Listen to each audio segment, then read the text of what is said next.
अस्सलाम वालेकुम दोस्तों अल्लाह बचाए अमरीकी माशरे से। अमरीकी माशरत का एक अजीब पहलू। दोस्तों, अमरीका की एक रियासत में एक माँ ने अपने बेटे के खिलाफ मुकदमा किया। वो मुकदमा अखबारात की जीनत भी बना और टीवी पर भी उसकी तफसील आई।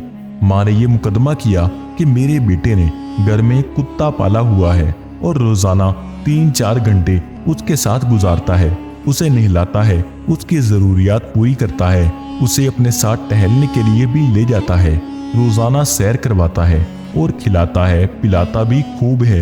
और मैं भी उसी घर में दूसरे कमरे में रहती हूँ, लेकिन मेरा बेटा मेरे कमरे में 5 मिनट के लिए भी नहीं आता। इसलिए अदालत को चाहिए कि वो मेरे बेटे को रोजाना मेरे कमरे में 1 मर्तबा आने के लिए जरूर पाबंद करे। जब माँ ने मुकदमा किया तो बेटे ने भी मुकदमा लड़ने की तैयारी कर ली। माँ बेटे दोनों ने वकील कर लिया।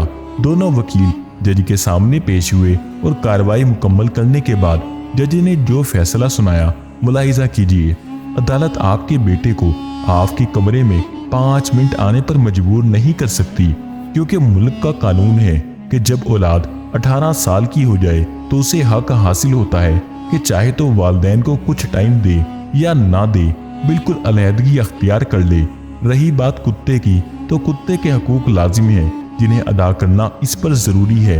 अलबत्ता माँ को कोई तकलीफ हो तो उसे चाहिए वो हुकूमत से राब्ता करे। वो उसे बूढ़ों के घर ले जाएंगे, वो वहाँ उसकी खबरगिरी कर देंगे। अल्लाह ताला हमारे माशरे को ऐसी माशरत से अपनी पनाह में रखे। आमीन।